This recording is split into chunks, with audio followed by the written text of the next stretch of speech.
నమస్తే అండి. Welcome to Roja blogs. రేపటి నుండి పవిత్రమైన మాఘమాసం ప్రారంభమవుతుంది. ఉత్తరాయణ పుణ్యకాలంలో వచ్చే ఈ మాఘమాసం విష్ణుమూర్తికి అత్యంత ప్రీతికరమైన మాసం. ఒక్క మాఘ స్నానం కోట్ల జన్మల పాపాలను తొలగిస్తుందని పురాణాలు చెబుతున్నాయి. ఈ మాసంలో చేసే స్నానం, దానం, జపం, ధ్యానం మన జీవితాన్ని పుణ్యమయంగా మారుస్తాయి. ఈ పవిత్ర మాఘమాసంలో ప్రతిరోజు మన ఛానల్లో మాఘపురాణం ప్రసారం చేయబోతున్నాం. తప్పకుండా వీక్షించండి. ఇప్పుడు మాఘమాస విశిష్టత గురించి తెలుసుకుందామండి. మఘం అంటే యజ్ఞం. యజ్ఞ యాగాది క్రతువులకు మాఘమాసాన్ని శ్రేష్టమైనదిగా భావించేవారు. ఈ మాఘాధిపత్యాన క్రతువులు జరిగే మాసం గనుక మాఘమాసమైంది. మాఘ స్నానం పవిత్ర స్నానంగా భావిస్తారు. పాపరాహిత్యం కోసం నదీ స్నానాలు చేయడం మాఘమాస సంప్రదాయం. మాఘ స్నానాలు సకల కలుషాలను హరిస్తాయని భారతీయుల విశ్వాసం. మాఘ స్నాన మహత్యాన్ని బ్రహ్మాండ పురాణం పేర్కొంటుంది. మృకండముని మనస్వినిల మాఘస్నాన పుణ్యఫలమే వారి కుమారుడైన మార్కండేయుని అపమృత్యువును తొలగించిందని పురాణ కథనం. కళ్యాణకారకమైన ఈ మాసంలో చేసే స్నానం పరమ పవిత్రంగా భావిస్తారు.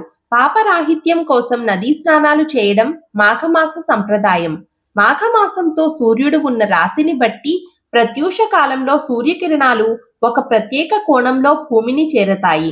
ఆ సమయంలో సూర్యకిరణాల్లో ఉండే అతినీల లోహిత పరారుణ కిరణాల సాంద్రతల్లో మార్పులొస్తాయి. సూర్యోదయానికి ముందు చేసే స్నానాలు చాలా ఆరోగ్యవంతమైనవి. వేగంగా ప్రవహించే నీళ్లలో చేసే స్నానాలు శ్రేష్టమని పేర్కొంటారు. ఈ స్నానాలకు అధిష్టాన దైవం సూర్య భగవానుడు.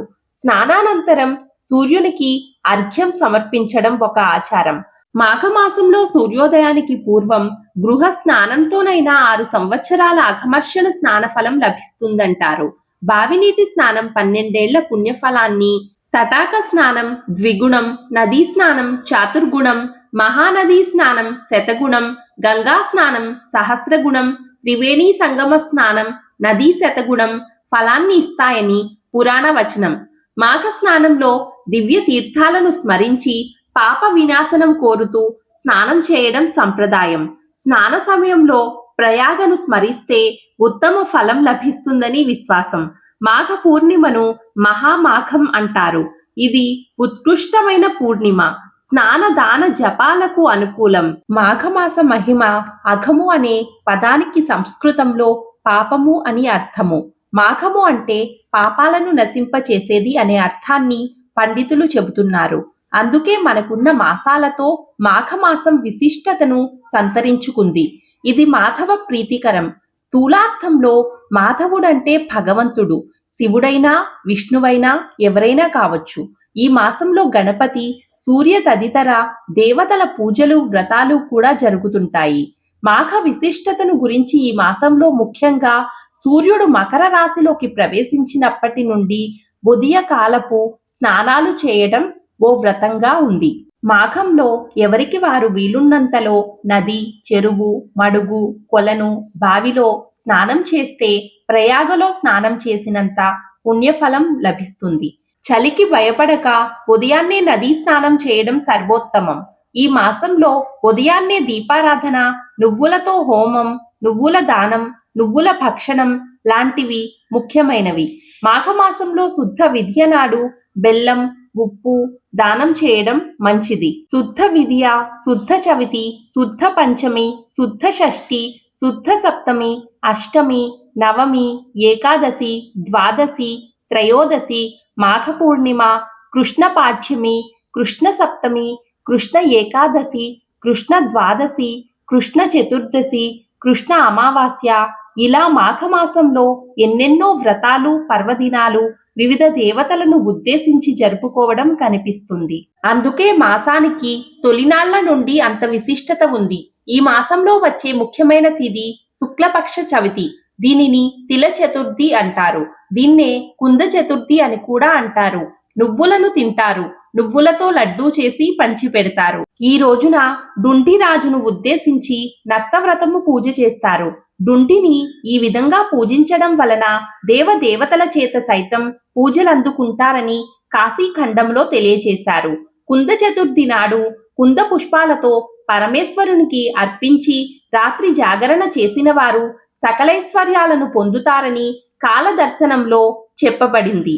అయితే సాయంకాలం చతుర్థి ఉంటే ఉత్తమం అని ఈ సందర్భంలో తెలుసుకోవాలి. మాఘమాసంలో ప్రాతకాలంలో చేసే స్నాన, జప, తపములు చాలా ఉత్తమమైనవి. ఈ మాసంలో స్నానం చేసేటప్పుడు దుఃఖ దారిద్ర్య నాశాయ శ్రీ విష్ణో తోషణాయ చ ప్రాతః స్నానం కరోమ్య మాఘపాప వినాశనం అని చేసిన తరువాత సవిత్రే ప్రసవిత్రే చ పరంధామ జలే మమ త్వత్తేజసా పరిభ్రష్టం పాపం యాతు సస్రదా అని చదవాలి. సూర్య భగవానునికి ఆర్ఘ్యమివ్వాలి. ఈ మాసాన్ని కుంభమాసం అని కూడా అంటారు. మాఘశుద్ధ పంచమిని శ్రీ పంచమి అని కూడా అంటారు. ఈ పంచమి నాడే సరస్వతీదేవి జన్మించిందట.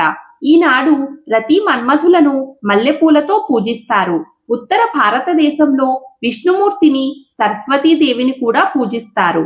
బ్రహ్మదేవుడు సృష్టి చేయగా చరాచర ప్రపంచం శ్మశాన నిశ్శబ్దతతో ఉందట. ఆవేదనతో తన కమండలంలోని నీటిని ప్రపంచంపై చిలకరించగా చెట్లపై ఆ నీటి బిందువులు పడి ఒక శక్తి ఉద్భవించిందట. 2 చేతులతో వీణను వాయిస్తూ మరో 2 చేతులతో పుస్తకాన్ని మాలను ధరించి సమగ్ర రూపిణిగా దర్శనమిచ్చిందట. ఆ వగీశ్వరి వీణావాదనం ద్వారా ప్రపంచంలోని స్తబ్దతను, ఉదాసీనతను తొలగించి విద్యాబుద్ధులకు అధిష్టాత్రి అయింది ఆ దేవి. అప్పటి నుండి శ్రీపంచమి రోజును సరస్వతిని పూజించడం జరుగుతుంది. ఇక మాఘశుద్ధ సప్తమి ఇదే సూర్య సప్తమి అని కూడా పిలువబడుతుంది. ఇదే రథ సప్తమి, సూర్యగ్రహణ దినం వలె ఇది పరమ పవిత్రమైనది. ఈ రోజున అరుణాదయ కాలంలో 7 జిల్లేడు ఆకులను, అందులో రేగి ఆకులను ఉంచుకొని తలపై పెట్టుకుని స్నానం చేస్తే 7 విధాలైన శాపాలు నశిస్తాయట. స్నానానికి ముందు చెరుకు గడతో నీటిని కదిలిస్తారు. ఈ రోజున చిక్కుడుకాయలతో రథం చేసి కొత్త బియ్యంతో పాయసాన్ని వండి చిక్కుడు ఆకులలో పెట్టి సూర్యునికి నివేదన చేయడం ఆచారం. సూర్యుడు తనను పూజించిన సత్రాజిత్తుకి ఈ రోజే శమంతకమణి ప్రసాదించాడు.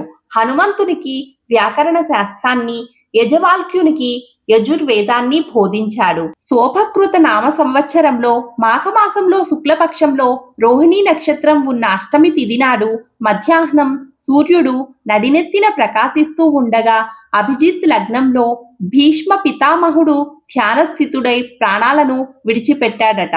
స్వచ్ఛంద మరణం ఆయనకి వరం. ఆయనకు తర్పణలు విడిచిపెట్టడం నెలగంటు పెట్టినప్పటి నుంచి పెట్టిన గొబ్బెమ్మలను ఎండబెట్టి దాచి ఆ పిడకలతో పాయసాన్ని వండి నివేదన చేయడం ముఖ్యం.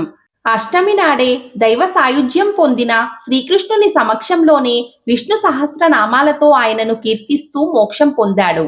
కాబట్టి ఏకాదశిని ఆయన పేరుతో ఏర్పాటు చేశారు. భీష్మ ఏకాదశి నాడు విశేష పూజలు చేయడం ఆనవాయితీ. ఇక మాఘమాసంలో వచ్చే ప్రతి ఆదివారాలు మహిమాన్వితాలే. ఈ విధంగా మాఘమాసమంతా శివరాత్రి వరకు అన్నీ పర్వదినాలే. ఈ వీడియో మీకు నచ్చినట్లయితే ప్లీజ్ ఒక చిన్న లైక్ చేసి నా ఛానల్ను సపోర్ట్ చేయండి. ప్రతిరోజు ప్రసారమయ్యే మాఘపురాణం చూడాలనుకుంటే ఇప్పుడే మన ఛానల్ను సబ్స్క్రైబ్ చేసుకోండి. Thank you for watching this video.